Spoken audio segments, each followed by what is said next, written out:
water. I salute them.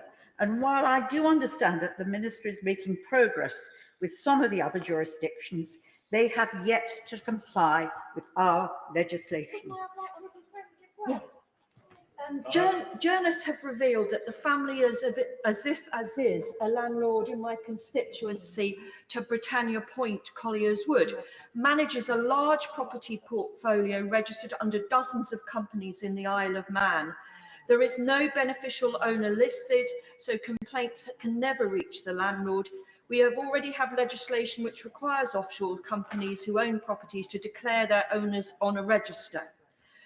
Does my right honourable friend agree that a properly resourced enforcement is essential, and that having public registers of beneficial owners would make it much easier to identify and scrutinise the beneficial owners of offshore shell companies? I'm really grateful to my honourable friend for bringing that to our attention.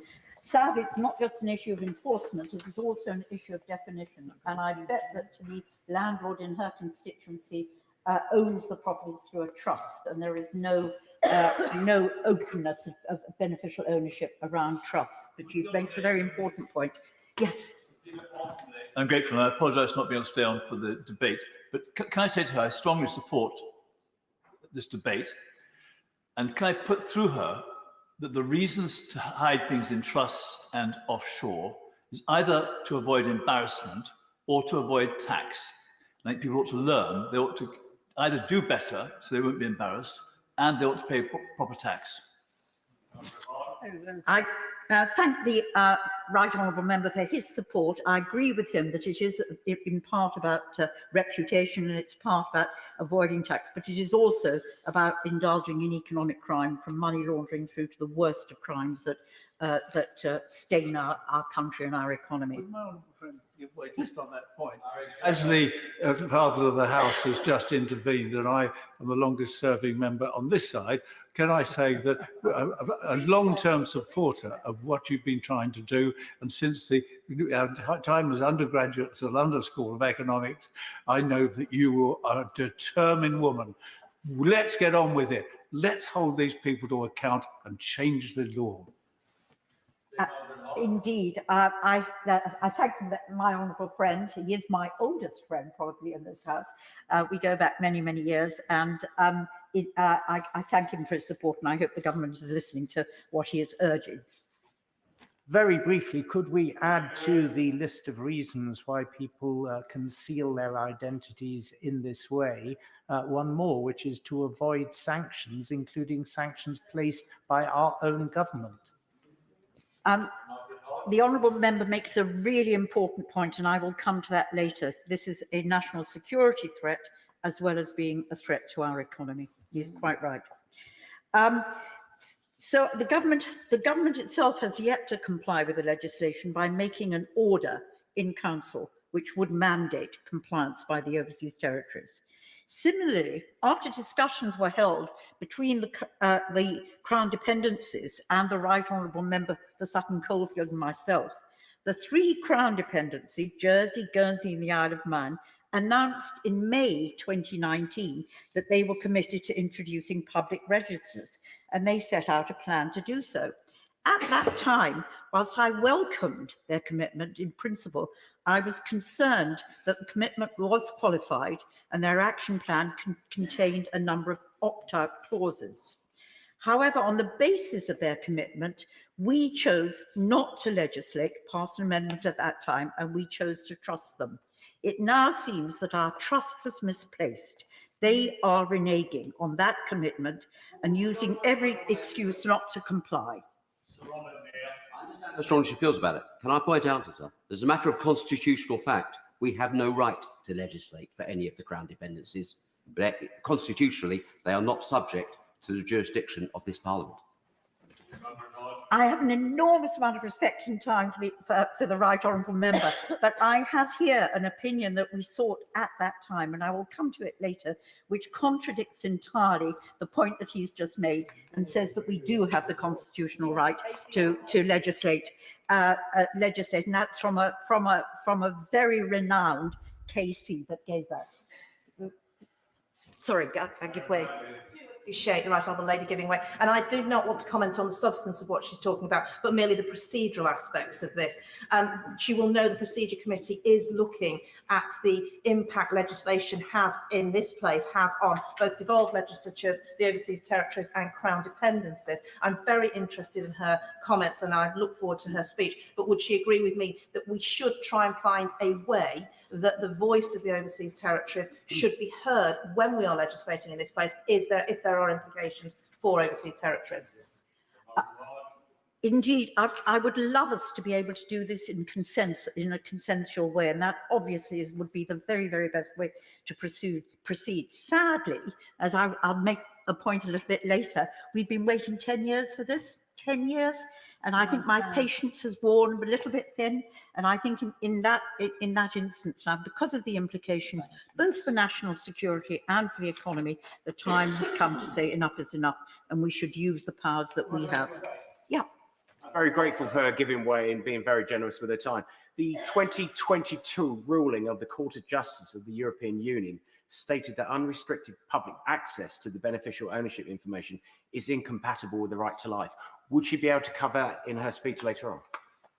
Covering that in my speech later on, but he will know as well as I do that we no longer are members of the European Community, so we are not bound by that finding. Suddenly pro-EU all of a sudden? Now, why does this all matter? Why does this all matter? The epidemic of tax avoidance, evasion, and economic crime flourishes in an environment of secrecy. Our overseas territories and our Crown dependencies facilitate that secrecy. We know from the ever-growing number of leaks of data on financial misdemeanors that their role is central to enabling economic crime. The Panama Papers, 2016, half of the shell companies exposed in the Panama Papers were incorporated where? In the BVI, in the British Virgin Islands. The Paradise Papers in 2017, a massive tranche of documents leaked from an offshore law firm, Appleby's.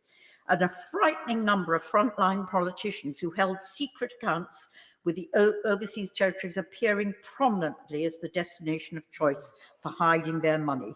People like Justin Trudeau's chief fundraiser, Donald Trump's commerce secretary, Brazil's finance minister, Uganda's foreign minister, and Lord Ashcroft, our own Lord Ashcroft, who had and probably still has a Bermuda-based trust where he hides some of his wealth. The FinCEN files of 2020, 20% of the files that were found in that leak had clients that listed an address in the British Virgin Islands. And the leak also revealed, because it was a leak for the American agency, that Britain was viewed by the Americans as a higher risk jurisdiction for its role in money laundering and financial crime. The Pandora Papers of 2021, 12 million files with data from 14 different law firms and company service providers. And over 2/3 of the companies analysed in that batch of leaked documents were registered where? In the BVI. A World Bank review of 213 corruption cases that were investigated over a 30-year period to 2010. 70% of those cases involved companies that were anonymous shell companies.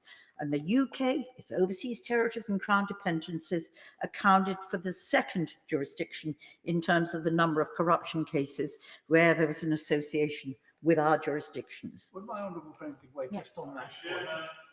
What I'm reading, learning from your excellent speech, is actually London is the centre of the world if you want to hide your money, because there's so many professionals in this city that know how to do it. Is that correct? Right. Yeah, sadly, London has become the jurisdiction of choice for too much of our dirty money. And just with the all-party parliamentary group has been successful, not as much as I would like, in trying to achieve changes in economic crime legislation to challenge and start tackling that. Debate, but more particularly on the forensic and persistent way that she's dealt with this issue over so many years. It is clear that London is the centre of much of the wrongdoing in this area. But that's not a coincidence. It's because the government has been permissive in doing that. And she had an indication as to whether the government is now prepared to back her proposal. he is right, and I've often said that it actually isn't just this government that has done that. The Labour government in its time also deregulated to such an extent that it allowed London to become the centre. I don't feel that the government is doing all that it can to try and turn that round at all. And I wait for the future Labour government and future Labour ministers, who I will be watching with an eagle eye to ensure that they do that. This debate is not just about the role of overseas territories and crown dependencies in facilitating economic crime. Their activities as secrecy jurisdictions is a threat to our national security, as the honourable member opposite has said. The Foreign Affairs Select Committee said this in a report on the matter, and as recently as November of this year, called on the government to ensure that the overseas territories fulfil their commitment, adding that, quote, there should be no further deadline extensions.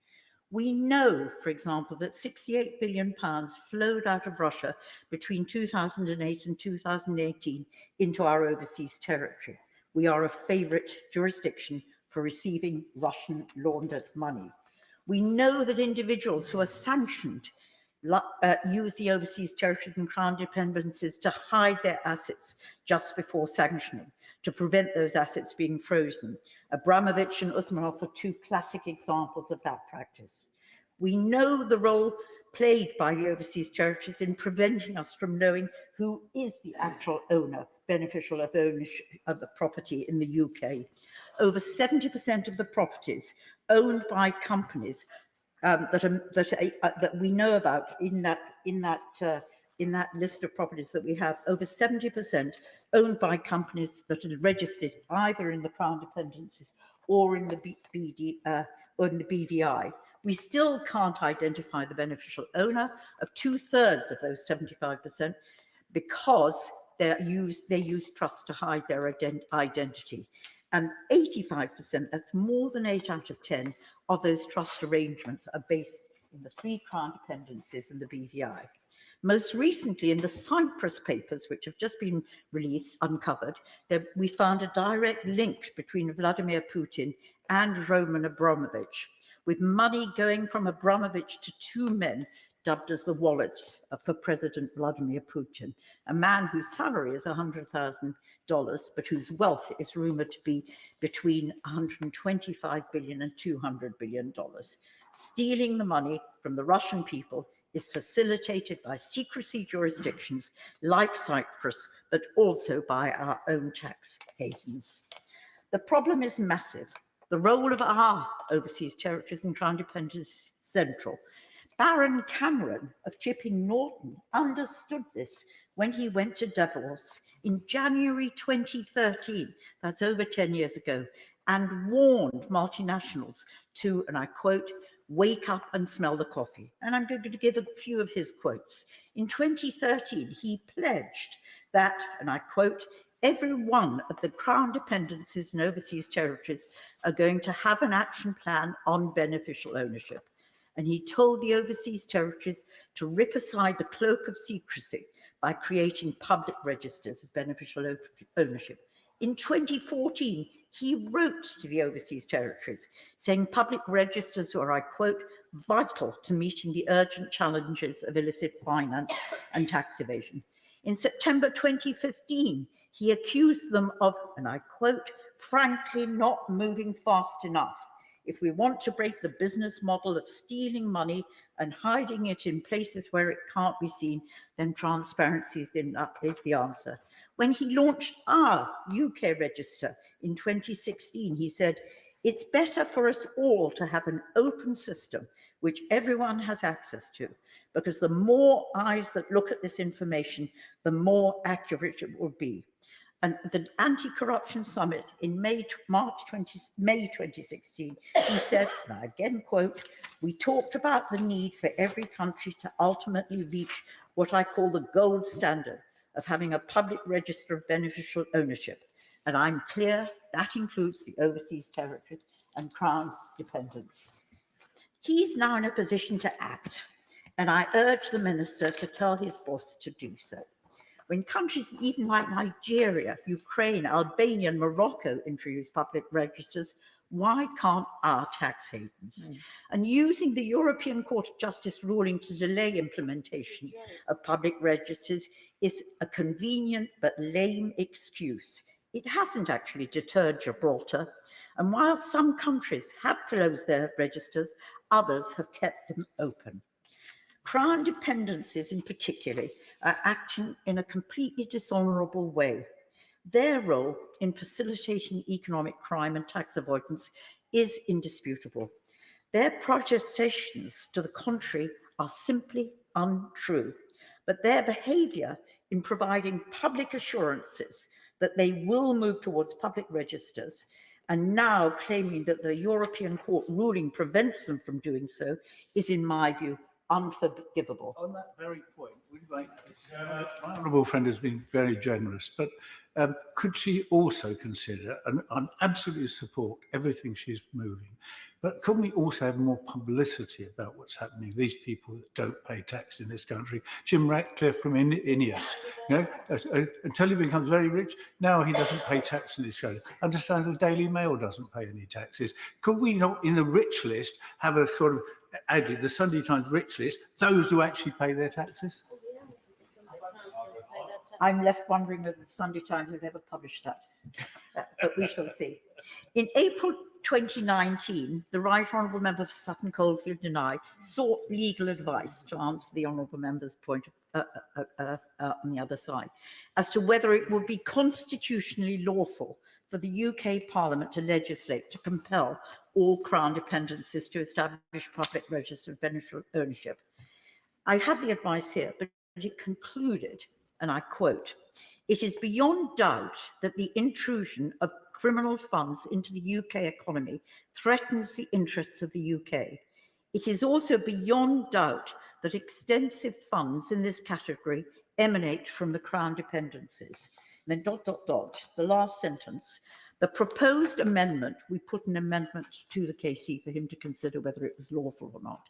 "The proposed amendment is a constitutionally legitimate and lawful exercise of the UK's powers to secure its domestic interests by protecting confidence in its financial institutions and the integrity of the commercial life of the nation."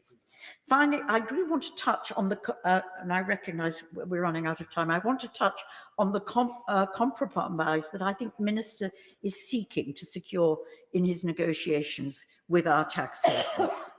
That is that in order to have access, a member of the public needs to have a legitimate interest, a term introduced in the European Union's sixth money laundering directive. We already have that proviso in relation to the register of overseas properties. And I would just draw to the Minister's attention that Transparency International has put in 6 cases of inquiries to get information. They've waited for 4 to 6 months, and then they were turned down with that request for information by HMRC. They were all in relation to trusts listed as the beneficial owners of overseas companies that hold property here in the UK. And we would have expected them to be on that register and the information provided. I think for giving way on this point in particular, because surely every single citizen of this country has a legitimate interest in closing the kind of loopholes that have allowed rotten, dirty money to come flooding into our jurisdiction. And does she agree with me that the fact that this has happened has had huge detrimental effects for ordinary people who don't have trust funds and are unlikely to inherit anything, such as, for example, the huge increases in property prices, which have forced many people out of the housing market? Yes, my right honourable friend makes a really, really important point, that those who suffer the most are the poorest in our community. And one must remember that all this illicit finance means that no tax is levied from it, and therefore there is no funding of public services that we require. I would simply also point to the Minister on this point, that I think that putting in a legitimate interest proviso doesn't meet the requirements made under the 2018 Sanctions and Anti-Money Laundering Act, where we specifically say, and I think it was in the terms of the draft order in council, that we want, and I quote, a compliant, publicly accessible register. So I would ask him to think about that. Mr. Deputy Speaker, sunlight is the best disinfectant. We all know that. If we are serious in our efforts to clamp down and eliminate dirty money from Britain and from our overseas territories and crown dependencies, we must have public registers so that we can, at the very least, start to follow the money. Very grateful to her for giving way again. For the sake of people who might not be experts in this field, can she explain to what extent these crown dependencies and overseas territories themselves have got the final knowledge about where the real ownership behind these resources resides? Can we be sure that they themselves know what information is being concealed and ought to be made public, or if it is made public, that we've got to the bottom of the matter? I'm actually not sure I can answer that, because the answer is that I don't know if they know. But there have been one or two instances of whistleblowers who've come to see me around Jersey, for example, where it's been very difficult to find out and identify how much the Jersey authorities knew and why or whether they took action on the information that's available. It would be wonderful if his committee could look at this in greater detail to establish that. Illicit finance isn't just an evil in itself. It's the golden thread that runs through all serious crime, from drug smuggling to people smuggling. It does threaten our national security. It does hit the poorest countries the most. It starves our public services of much needed investment. And it was in recognition of this importance that we established a strong cross-party consensus in the House that led to the 2018 law, agreed unanimously in this House. 10 years have passed since David Cameron first openly supported public registers. 5 years have passed since we legislated, and we're still waiting. That's not good enough. It's the job of the executive to implement the will of Parliament. And to that end, I'd ask the Minister two actions. First, will he now lay an order in Council requiring the overseas territories to introduce public registers of beneficial ownership forthwith? And secondly, will he legislate to require crown dependencies to do the same? If the government doesn't act, I can assure him Parliament will, for we must. We must, for the sake of our economy, for the sake of our security, and for the sake of our reputation. I urge the government to move forward on this issue. The question is, as on the order paper, I've got 5 people who have indicated they wish to speak, and the wind-ups will begin at 4:30. 8 minutes for Richard Thompson, 10 minutes each for Stephen Doughty and Mr. Rutley, and 2 minutes then for Margaret Hodge to wind up. So if people stick to 5 minutes, everybody will get equal time. So Robert Neal.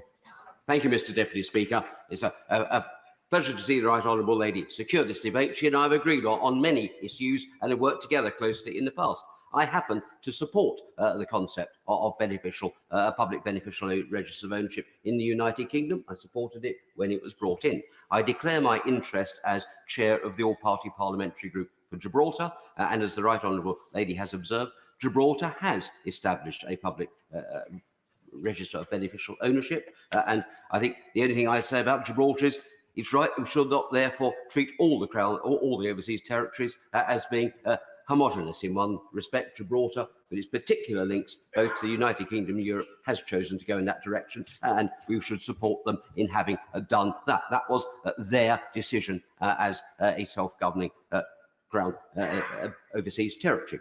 And they've continued to do that, even though it must be observed, and we shouldn't make light of the fact, even we may or may not disagree with it, that the ruling of the European Court of Justice has now meant that some 23 out of 27 EU states have closed their registers. So we have to be careful about just dismissing it. It doesn't apply to us anymore because we left the European Union. But we shouldn't dismiss that fact and simply poo-poo it. It does have an impact on others. Gibraltar chose, despite that, to continue with their register. But that then brings on to the position of the crown dependencies. I refer to that, of course, as chair of the Justice Committee, because we do have to remember that the constitutional position of the Crown dependencies is totally different from that of the overseas territories. They are not part of the United Kingdom and never have been. With due respect to any legal opinion that one can produce, one legal opinion, frankly, counts for very little as against decades, centuries of constitutional convention and the views of successive British governments of all parties, with all due respect. The simple fact is they have never been subject to this Parliament. They are not represented in this Parliament. They have their own legislatures, which are sovereign in those matters. We shall not allow good intentions to lead ourselves into arrogance as an institution and purport to legislate in areas where we have no right. I happen to think if I was in those one of those legislatures, I might well be making the case for broadening out their registers, but it's not for us to presume to do so. I think that there is actually some progress. We, as a select committee, took some evidence from the Crown dependencies in our role of scrutinising the Ministry of Justice, which handles the relationship, and not the Foreign Office, where I'm delighted to see the Minister for the Ministry of Justice, my right honourable friend, the member for Finchley and Golders Green here. He has established a very constructive relationship with the Crown dependencies. And what we do have is this. They have chosen at the moment not to go down the route that we have. If we want them to go down the route that we have, we must persuade them to do so of their own volition as sovereign, independent countries. That may well be where they get to. At the end of the day, there has been some movement, purely as a matter of fact. Were they here, they would say that they do have central, fully compliant, authorised and accurate registers of beneficial ownership. They are not open to the public as a whole as of yet, but they do meet international standards. They are subject to the Moneyval monitoring process of the European Union, and they comply with all the international standards. We have chosen to go further than those standards, but they have gone as far as that. Secondly, all three of them, in lockstep, in relation to national interest matters and money laundering, transpose all the sanctions that we have brought in as the UK in relation to Russia into their domestic law. And it's no good pretending otherwise. So I think the national security argument is frankly a rather thin one. There are better arguments to make in relation to why they should in terms of good practice. There has been an intention, they announced, they told us when we took evidence from an intention to move towards a greater degree of openness to their registers. They have taken the view, and it's their choice at the moment, that on their legal advice and their legal system is as good in their sphere as ours is in ours. They have taken the view that they wish to take stock of the decision of the European Court of Justice and the impacts it might have on them, not least because they have a data adequacy agreement with the EU. And if you read the decision of the ECJ, which I have, and it's a detailed decision, they found that there were difficulties both in relation to a disproportionality of general public access to the rights to privacy, which were under the Charter of Fundamental Rights, but which I might observe mirror exactly those which exist in the European Convention on Human Rights, which it happens binds us still, and also in relation to data protection. So they were concerned that there might be a potential risk to their data protection equivalents with the EU. Now, let us hope that we are able to find a way where we can all agree a sensible step forward on this. As I understand it, they are committed actually later this month to making an announcement that they will be extending further their work. They're looking, first of all, to obliged entities, people who need to carry out due diligence, and then the concept of legitimate interest. That's a step forward. Let's perhaps wait and see what they see. But I do think we're going to get more out of progress with our Crown dependency friends by cooperation and discussion rather than with respect, but by lecturing.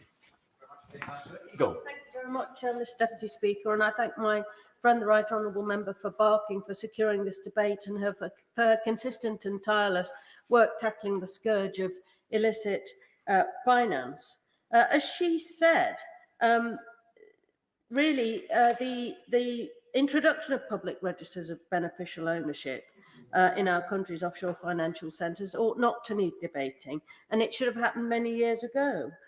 Yesterday, after 7 long years, the Hillsborough family has finally got a response to the government's, from the government to Bishop Jones's report and it was a response which rejected his key recommendations. This government's been even more tardy when it comes to delivering on their declared policy of public registers of beneficial ownership. It's been almost 10 years since the Prime Minister, Lord Cameron, called on our overseas territories and dependencies to raise their transparency standards. Not a lot's happened, as we've heard. Amendments to the Sanctions and Anti-Money Laundering Act of 2018 were made after 5 years, requiring territories and dependencies to act. By this time, the Prime Minister had gambled, lost the Brexit referendum, left office, left Parliament, and got embroiled in the dubious activities of Lex Greensill, and still nothing's changed. The case for transparency is clear and unarguable. The fight against crime and corruption requires it, and we're still no further forward. Lord Cameron has returned to Parliament in a new guise as Foreign Secretary, where once more I hope he'll be directly responsible for policy in this area, and hopefully he'll be able to help us make some real and meaningful progress. The public disclosure of company ownership information would facilitate the trail of money and identity, illicit activity, deter money laundering, deter crime, and deter sanctions busting. And it's essential that we make progress. I think, Mr. Deputy Speaker, Labour has repeatedly tried to push the government to act. Both last year and this year, the Honourable Member for Aberfan moved amendments to the Economic Crime and Corporate Transparency Bill that would have required the government to make an order in council and make some progress. But the government has defeated them both and continues to say it's doing things whilst achieving no real outcome that makes a difference. The facilitation of illicit finance through our overseas territories and crown dependencies does pose a serious threat in a number of ways. It deprives, as my right honourable friend said in her remarks, the public purse of funds. It prevents true economic stability. It poses very real threats to our national security, and it causes each and every citizen of this country to have effects, be it in underfunded public services, higher than would normally be expected property prices, illicit crime, and organised crime affecting our communities. All of this affects each and every one of our constituents and members up and down the country. The financial cost of global tax evasion, enabled by a lack of transparency in our territories and dependencies, is staggering to contemplate. Tax Justice found 35% of global tax losses suffered by countries around the world occur in the UK and its network of overseas territories and crown dependencies. This is a shameful statistic. The lack of transparency in offshore jurisdictions facilitate myriad other illicit activities at great cost to our country. Companies based in overseas territories, Mr. Deputy Speaker, have enabled corruption cases to the tune of 250 billion, and notably an astonishing 92% of those were registered in the British Virgin Islands. And just for context, £250 billion is more than the whole of the UK's foreign aid budget for the last 20 years. This is money which is going unaccounted for, which could be working for our communities. So, Mr. Deputy Speaker, with war raging in Europe and the Middle East, contemplating the revelations in the House heard earlier today about the organised attempts by the Russian FSB to interfere in UK elections, it's clear that the threat is growing. The cross-party Foreign Affairs Committee has rightfully called for public registers as a matter of national security, and I increasingly believe that the risk to the UK's international reputation is now growing. It's already damaged our reputation substantially, and I think it's in the public interest, Mr. Deputy Speaker, for the Minister to get up and tell us what he's going to do as a matter of urgency to deal with this growing threat. Have you Uppert? I'd like to thank the Backbench Business Committee for granting time for the debate, and also to congratulate the Honourable Member for Barking for securing it. As members will know, there are many functions of beneficial ownership, both licit and illicit. Regardless of the legality of the arrangements, it goes without saying that a public register of these beneficial ownerships would play a vital role in combating tax evasion and other such lawful activities. So we can all agree with that. It's a desire of everyone in this House and the governments of the overseas territories that we work toward better transparency to ensure that these islands and the territories are no longer associated with being tax havens and hotbeds of illegal financial activities. Now, places, including the overseas territories, do not want to be considered as such. And I know that the impact upon many of their peoples when they go overseas is clouded by the comments that they received from others about how they harbour terrorist monies and are all money launderers. And that is simply unfair. It should be said that many of the territories have already demonstrated progress in the fight against money laundering and tax evasion, none more so than the Cayman Islands. Now, people may know I have some links with the Cayman Islands. I do not have a bank account there, but I do have many friends there, and I have been involved in very many environmental matters in the country. But I know that the Cayman government takes particularly seriously the fight against illicit finance. In 2019, the government was among 8 territories committed to introducing a public accessible register by the end of the year. Now, progress has been made on this, and the draft proposals were initially published in 2021, and a consultation began shortly after. Aside from the implementation of the register, the Cayman Islands have made great strides in navigating the complex intersections of transparency, governance, and international standards. And it's worth bringing these to light in order that they may serve as an example for other overseas territories and dependencies and provide members here with some hope that they are actually playing their part. For example, in the Cayman Islands, they operate a tax cooperation agreement with over 100 countries, including participation in the US Foreign Account Tax Compliance Act. The islands follow the Common Reporting Standards, a global standard set by the OECD and advocated by the G20 nations. And the progress made by the Cayman Islands has been recognised by both the Financial Action Task Force, who confirmed that their anti-money laundering regime effectively deters and prosecutes financial crimes in the territories, but also by His Majesty's government itself for its effective implementation of its own Russian sanctions task force, Operation Hector. I know that the issue of Russian finance is of particular concern to many members here, and it's worth noting that Operation Hector has so far involved the deregistration of over 50 vessels and aircraft and freezing of accounts worth approximately $8.32 billion and 230.1 million euros. It goes to show that there are many effective ways that the overseas territories can tackle illicit finance operating in their jurisdictions. Ministers in this House back in 2020 were clear that the introduction of comprehensive and public registers would be a considerable ask for many overseas territories, particularly those who do not possess any existing company beneficial ownership register. It's worth pointing out that the Cayman Islands has indeed maintained an electronic register of beneficial ownership information for all corporate and legal entities since 2017. Any such arrangement in the island is verified and updated by authorised corporate service providers, which then pass on the information to UK law enforcement within 24 hours under the Exchange of Notes Agreement established in 2017. That said, complexities do arise with the proviso that public accessibility was an accepted international standard, particularly among EU member states. Now, as members are aware, member for Bromley and Chislehurst has mentioned, the 2022 ruling of the Court of Justice of the European Union stated that unrestricted public access to beneficial ownership information is incompatible with the right to private life. Now, we may not be in the European Union anymore, but the sentiment of many of these rulings does remain. I know that following this ruling, many territories sought legal and constitutional advice on the impact. Perhaps the Minister could provide his own assessment of the ruling and how he is working with territories to counteract this ruling to ensure the smooth transition to public registers.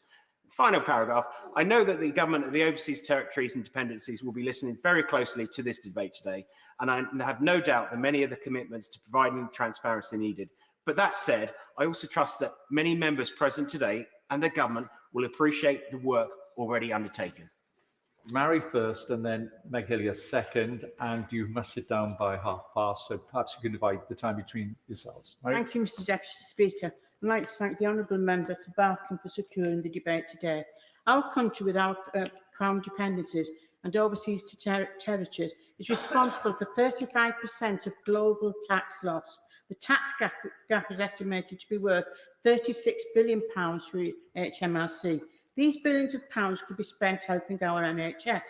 Billions could be spent fixing our schools' leaking roofs. But instead, these billions are sadly propping up Putin and his cronies as they try to destroy Ukraine. The past year has put a spotlight on dirty money, laundered and hidden here, yet it is a problem that's been around for years. We must act now to make sure we are not indirectly responsible for the horrors that continue to occur by failing to tackle dirty money. Whether it's in London, the British Virgin Islands, or one of our other territories, we have a duty to people of Ukraine to do our bit. Yes, we have heard many times from the dispatch how much support we are giving to Ukraine, and rightly so. Yet, as the Russians' laundromat of choice, the government must do more and press our Crown dependencies and overseas territories to do the same. 237 cases of corruption enabled by companies based in overseas territories has been identified by Transparency International. These cases are worth an astonishing £250 billion. They were diverted via rigged procurement bribery, embezzlement and unlawful acquisition of state assets. All of these cases pass through companies registered in our overseas territories. The presidential family of the Republic of Congo have enriched themselves to the sum of at least £500 million by completing dodgy oil deals through companies based in Anguilla, all while the Congo sits on billions of pounds of debt. Of all the cases, 92% of those were registered in the British Virgin Islands. The scale of the financial damage caused by these companies is £196 billion, greater than UK's foreign aid budgets for over the last 20 years. Often in this House, we talk about our responsibility to the world and to mankind, our duty to help the world's poorest, and that is why we believe in foreign aid. Yet monumental sums of money are being robbed from countries around the world by despots and dictators and then stored in our territories. Our duty to the world requires us to do more to crack down on it. Quite frankly, every time there is a series of leaks from the Panama Papers, the Paradise Papers, the Cyprus Confidential dossier, it's an embarrassment to our country, and it is not going away. As has been set out, one of the most effective ways to crack down on this is by having public registers of who owns the companies in our overseas territories and Crown dependencies. There has been enough talk about cracking down on tax avoidance for decades. It is now time for realistic and pragmatic action for good. Fraud, tax and sanction avoidance of other economic crime can only be cracked down on. It is possible to follow the money. The government cannot expect law enforcement to crack down on tax avoidance if they're not given the tools they need to do it. We can do it. We have said we will do it, and so we should get on and do it. Public registers can also help to restore public faith in the tax system by helping to expose the high levels of aggressive tax avoidance and evasion that we know takes place. And in the long term, public registers can contribute to creating a fairer and less lopsided tax system. This allows the government of the day to collect tax effectively and can fairly invest in our public services and infrastructure. Public registers of beneficial ownership are a sensible, transparent measure with broad cross-party support. The government has repeatedly expressed its support for establishing public registers. However, we're still waiting for them to set up. They were supposed to be set up by the end of 2023. This cannot go on. The Foreign Secretary needs to get this over the line. We need to be able to identify who is the true owner of offshore wealth. We need to be able to uphold the law and make sure tax is paid. We need to remove the veil of secrecy that sadly exists in too many of our territories and dependencies. Thank you, Mr Deputy Speaker, and a pleasure to follow the passion of my honourable friend.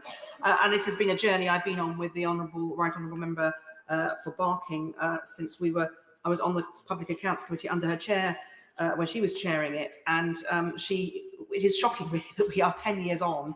So we began to deal with some of the domestic issues with companies that had international footprints, the large companies like Starbucks that we had in front of the committee. I remember that ride. It was a roller coaster, and the right honourable lady should be congratulated for that work. But let's just be clear what the impact is of the lack of beneficial ownership registers.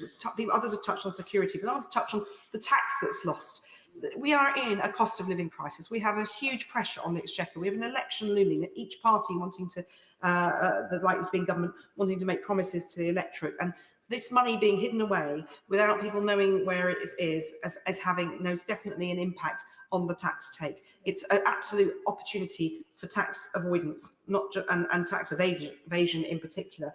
And it's absolutely key that we have this register. And from a constituency perspective, I've got a lot of properties that are owned by offshore companies, in some of them in the overseas territories, where it is impossible for the residents of those buildings to know who their landlord truly is. It's an address with no name attached, no responses come from those landlords. So it is just against natural justice for people who have their homes, in this case, owned by people as finance vehicles, not to be able to have access to them.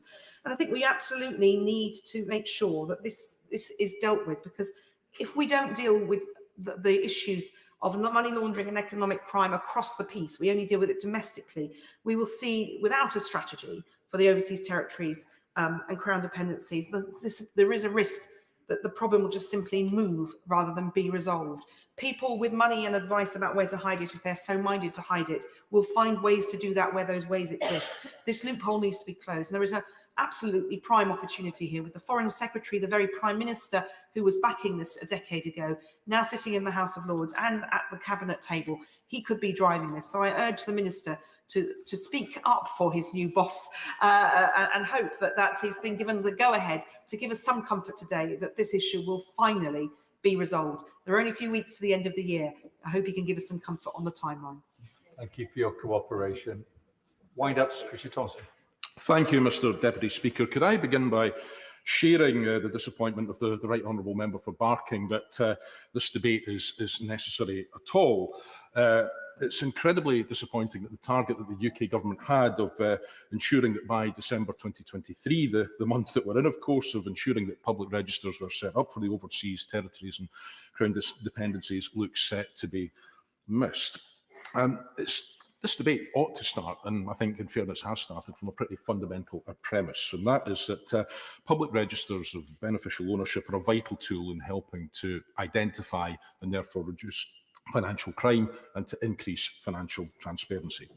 Because the simple fact of knowing who owns what, who benefits from that, where the monies have flowed from, where the monies are flowing to, all helps to identify and tackle crime of all sorts, including corruption, drug trafficking, people trafficking, as well as domestic and international tax evasion and tax avoidance.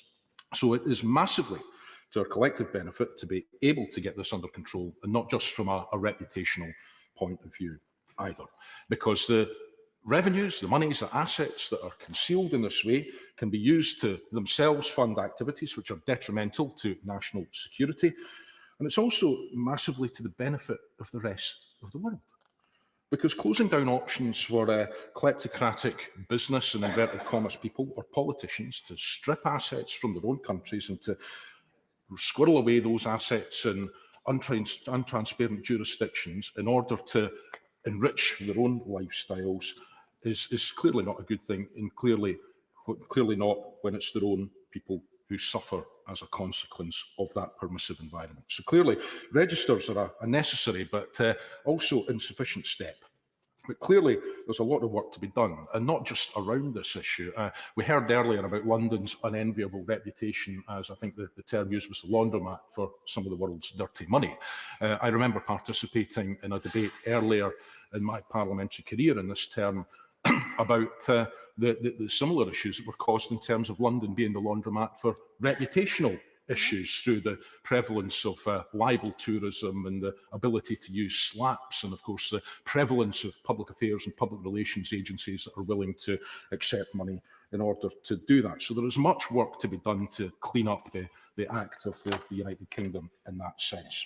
Now, while the UK government has introduced its own register of beneficial ownership in 2016 and has been encouraging the Crown dependencies and overseas territories to follow suit, so far at least, they haven't, despite voluntarily agreeing to do so.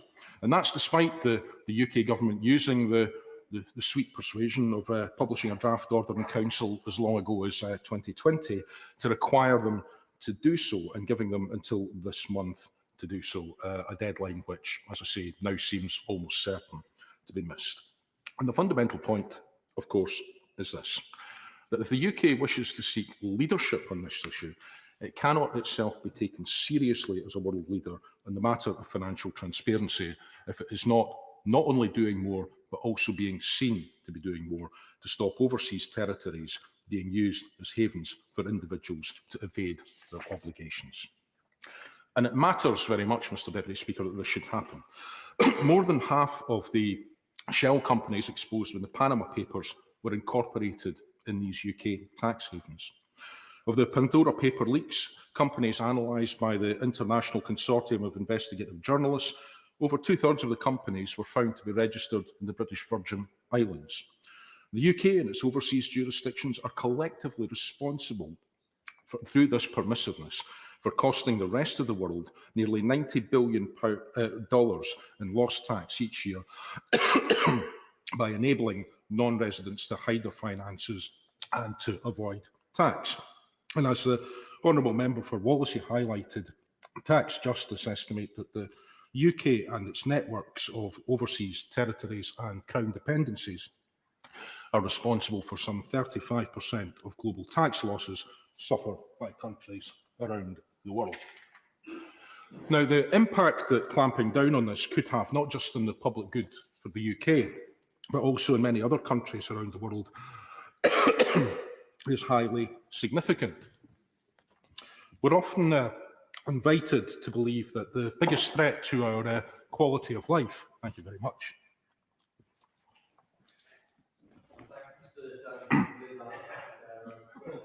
Lib.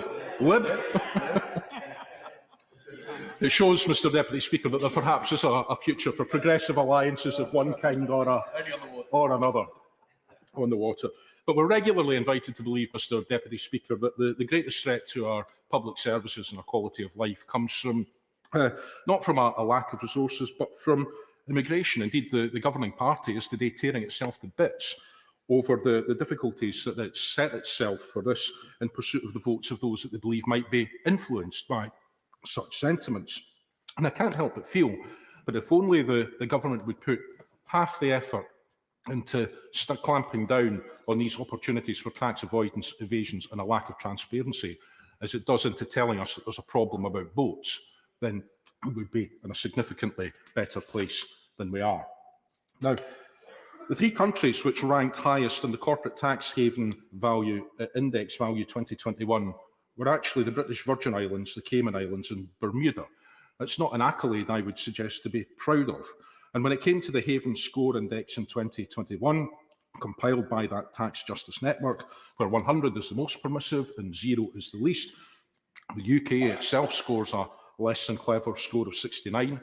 Greece manages 46.4, but 7 of the 8 territories scoring a perfect 100, and I use the term perfect advisedly, 7 of them were overseas territories or Crown dependencies. Now, in November, the UK government and territory governments held a joint ministerial council, but since then, no statement has been given.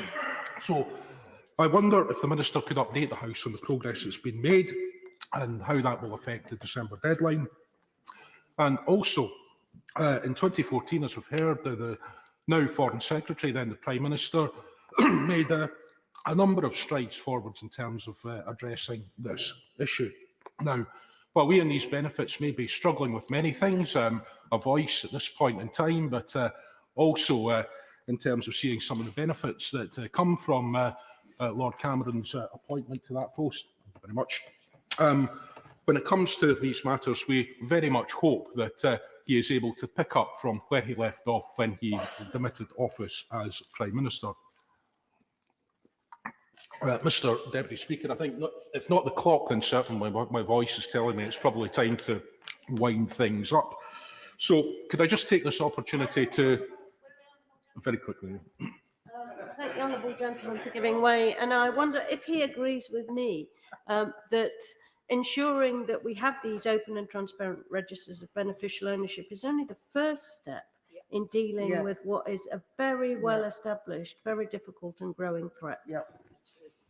In short, yes, I would. I think they're necessary. They're not sufficient by themselves, and clearly a great deal more work does need to be done on that. So could I conclude, Mr Deputy Speaker, by commending the Right Honourable Member for Barking for her clarity and her leadership on this issue, and express my hope that the next time we are here collectively to discuss this matter, it is in terms of how these registers are being implemented and the benefits they are bringing. Thank you very much. Stephen Doughty.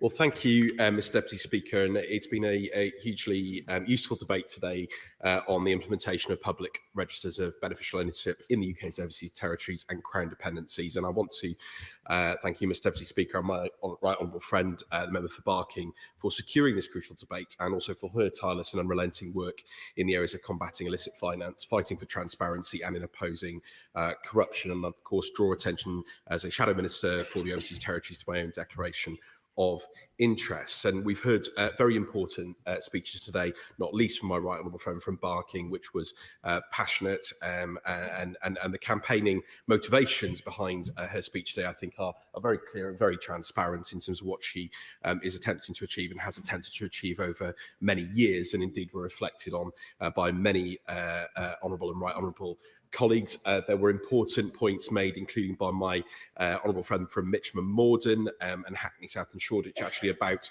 one of the key reasons for transparency, which is understanding who owns and in what way they own, for example, buildings. I have had the same experience in my own constituency in Cardiff South and Penarth, with many residents affected by fire and building safety issues, and the difficulties residents have had in establishing who is the freeholder and how ownership is structured. My honourable friend from Wallasey also exposed very, very clearly why this matters in so many different regards in an equally passionate speech. And my honourable friend from Hackney South and Shoreditch also explained the importance for the public purse of dealing with these matters. Equally passionate speech from my honourable friend from St Helens and Whiston, why this matters in terms of our efforts against Russia and their illegal and barbarous war in Ukraine, but also indeed in relation to our responsibilities elsewhere in the world in relation to Africa and many other locations. And we heard strong comments from the father of the house, my honourable friend from Huddersfield, from New Forest, from Hammersmith, and of course from Hendon, and indeed some important points which I think it is important to clarify that were made by the Chair of the Justice Committee on the particular constitutional position of Crown dependencies. I am no expert on the different legal opinions which have been expressed on this matter, but I've certainly had that point made to me clearly by representatives of the Crown dependencies. And I wanted, as Labour's Shadow Minister for the UK Overseas Territories, begin by reiterating our unwavering commitment to each member of our global British family, to their sovereignty, to their right to self-determination, and towards a respectful but candid, productive but also principled partnership between the UK and indeed each territory. And of course, many similar respects to the Crown dependencies. And it was indeed a pleasure, Mr Deputy Speaker, to meet with the Premiers, Chief Ministers and representatives of each overseas territory earlier this month during the week of the Joint Ministerial Council, and to hear their insights, concerns and perspectives on issues from security to sovereignty, climate change to infrastructure and constitutional relationships to the very issue of financial services and beneficial ownership. And I want to be clear, as I've said in previous debates, that we do need to be careful that we don't pursue misconceptions around the overseas territories and Crown dependencies. Indeed, each territory and dependency is distinctive and unique. And of course, in many cases, there are many of the overseas territories that do not engage in financial services, and this debate applies to less. We must also recognise that there are steps that have been taken forward, there has been progress in areas. Indeed, it was referenced the public register of beneficial ownership, which exists in the case of Gibraltar, the exchange of notes agreement, which was referred to a number of times in this debate since 2017, and indeed a number of other steps that have been taken. And I do want to say, and I've had this discussion with them over the last 2 years, a number of the overseas territories and indeed Crown dependencies have been integral to efforts in freezing Russian state assets and Russian assets since the onset of Putin's illegal and barbarous war in Ukraine. And so I want to acknowledge that work. However, Mr Deputy Speaker, Labour also believes that being part of the British family comes with clear responsibilities. We share common values, obligations and principles, including a robust commitment to democracy, the rule of law and liberty, the protection of human rights, and we also believe in the advancement of good governance and, of course, ensuring proper democratic accountability and regulation. And that, of course, includes transparency in financial services. And we must also recognise the 2018 FAC report was referenced, and I note the comments in there and other comments today, the interdependence between proper regulation and transparency and our wider national security and foreign policy objectives. And that is why we must respond to the calls being made by my right honourable friend and many others today to tackle these issues by bringing about the full implementation of public registers of beneficial ownership in the UK's overseas territories and, I hope, Crown dependencies urgently. Sadly, action on economic crime has been held back by years of Conservative delay and dithering, having first been promised, as was referenced today, a register of overseas ownership by the Lord Cameron in 2016. It quite frankly beggars belief that we're still debating how this register should be implemented. Section 51 of the 2018 Sanctions Anti-Money Laundering Act required the Secretary of State no later than the 31st of December 2020 to prepare a draft order in Council requiring that the government with any British overseas territory that has not introduced a publicly accessible register of beneficial ownership of companies within its jurisdiction to do so. And yet here we are in 2023. We should also remember the Economic Crime Act in 2022, which was passed as emergency legislation in light of the situation in Ukraine and the need to sanction Russian state entities and, of course, others involved in that invasion. Its primary purpose, of course, included to set up a register of overseas entities and their beneficial owners and require overseas entities who own land in the UK to register in certain circumstances.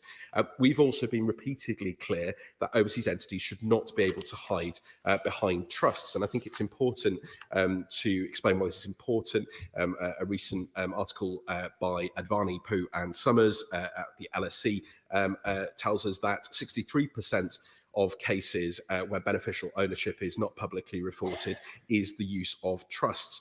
And the Crown dependencies and overseas territories are heavily implicated here. Over 85% of all trust arrangements come from Jersey, 32%, Guernsey, 25%, the BVI, 17%, and the Isle of Man, 11%. Russia's invasion of Ukraine only highlighted why we need to see who owns what and in a way that is transparent and publicly available. And we've also made clear time and time again the need to bring forward much needed reforms to Companies House alongside a review of the Register of Overseas Interest to ensure the right balance is struck between privacy and the public interest, including our ability, for example, to apply sanctions effectively. Here in the UK, we've, I'm afraid, been playing a game of catch-up, and we need to ensure working cooperatively with the overseas territories and the Crown dependencies, but quite frankly, taking action if action has not been forthcoming to ensure that we can move forward in this area.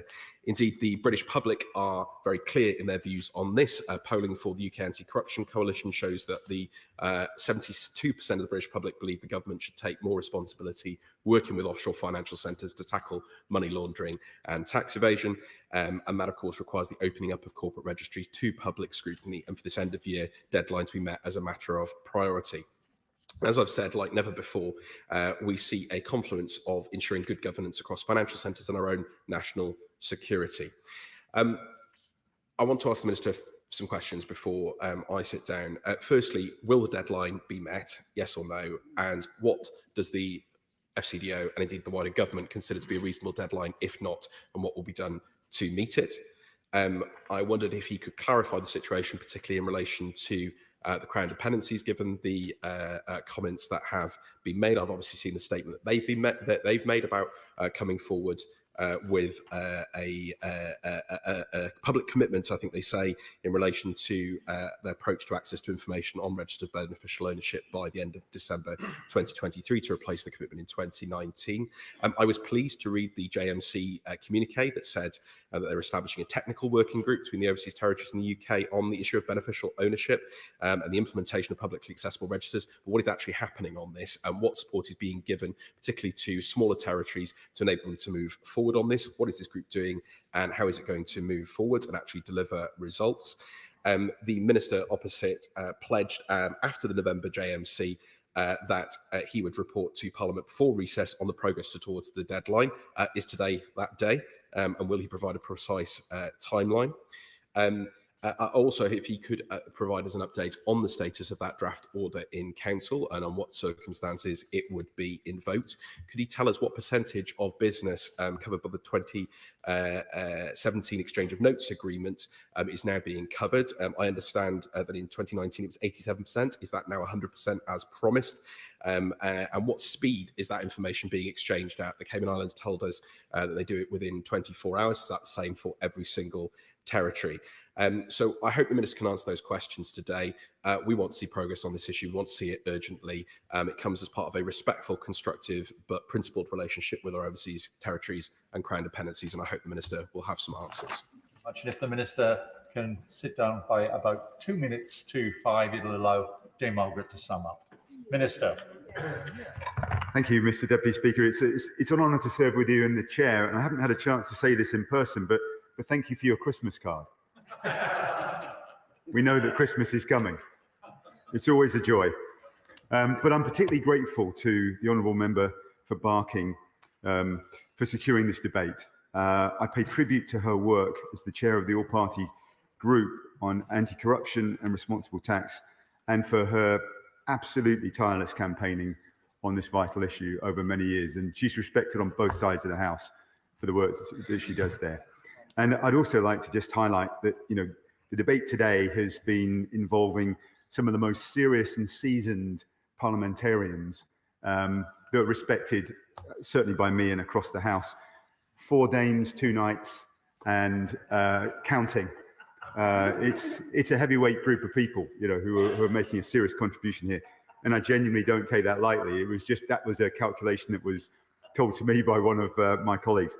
I'm also particularly grateful to have my honourable friend, the probably soon to be right honourable or something with all this stuff going on here, the honourable member for Finchley and Golders Green, who's leading on the Crown dependencies in Ministry of Justice and takes a very keen interest in these issues, both in CDs and the overseas territories.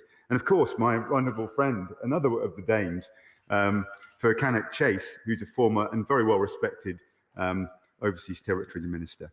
So grateful to have them here.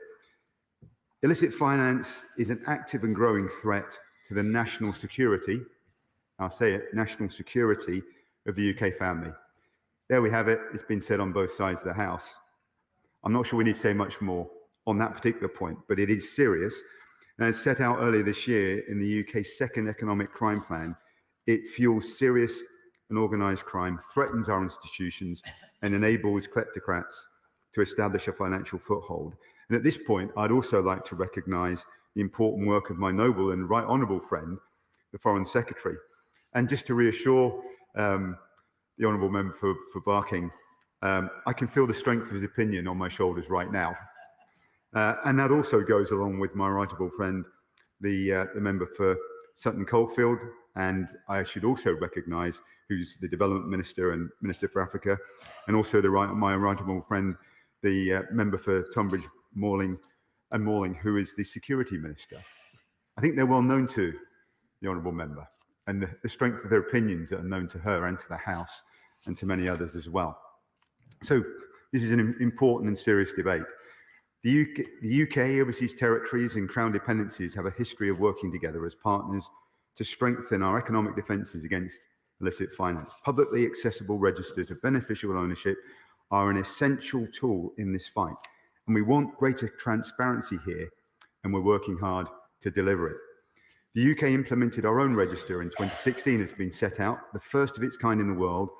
Then the Sanctions and Anti-Money Laundering Act set out Parliament's desire for the overseas territories to introduce registers in 2018.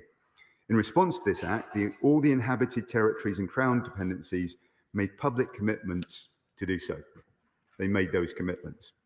The UK welcomed these commitments as demonstrations of our joint desire to meet the highest standards in tackling illicit finance. In 2020, we set out in written ministerial statements our expectation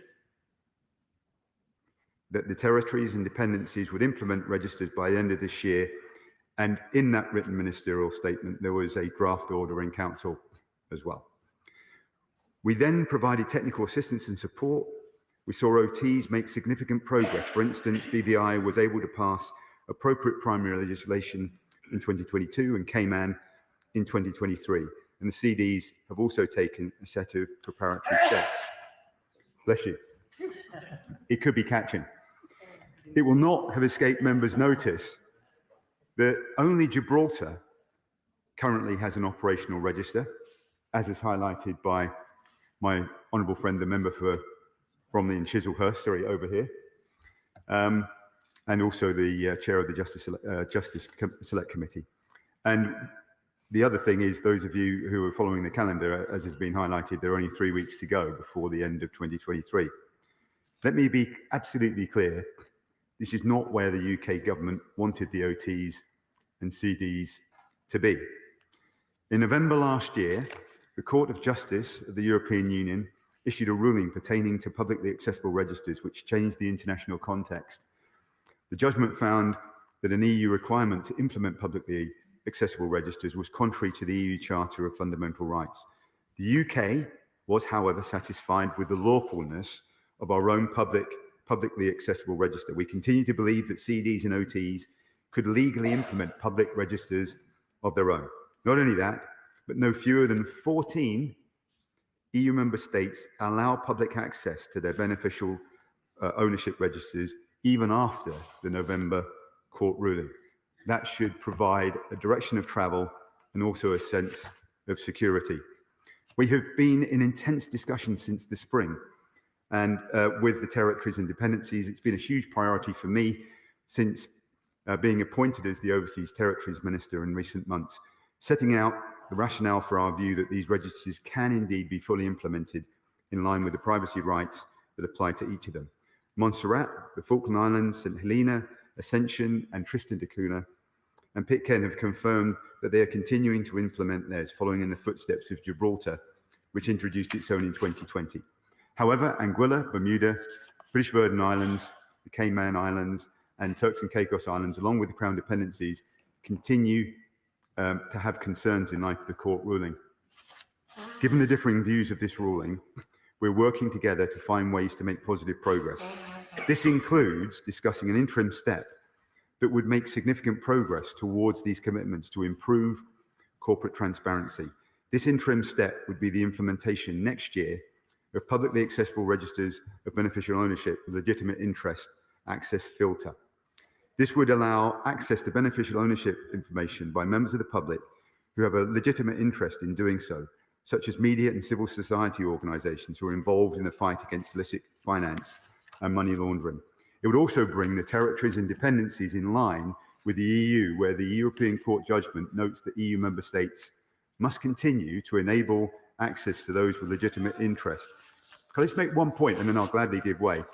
It was highlighted in this debate about an issue regarding Transparency International's request for the HMRC. I can't comment on individual cases, but if my honourable friend or honourable member would write to me, I will follow up.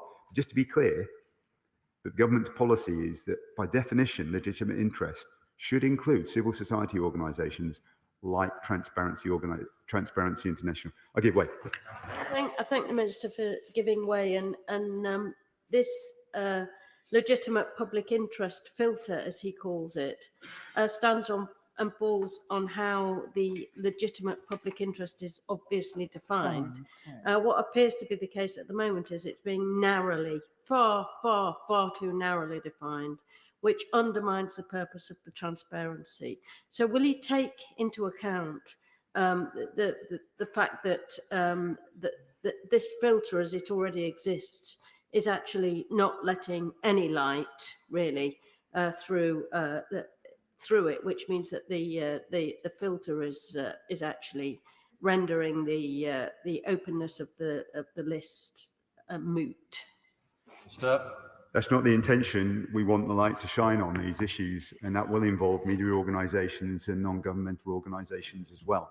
I can give her that reassurance. I will give way, but then I'll have to wind up very quickly. Yes, I mean, surely the problem with this, though, is that if he was correct and any media, legitimate media, could make an inquiry, then any citizen with a real interest in this could go to the media and get the information that way.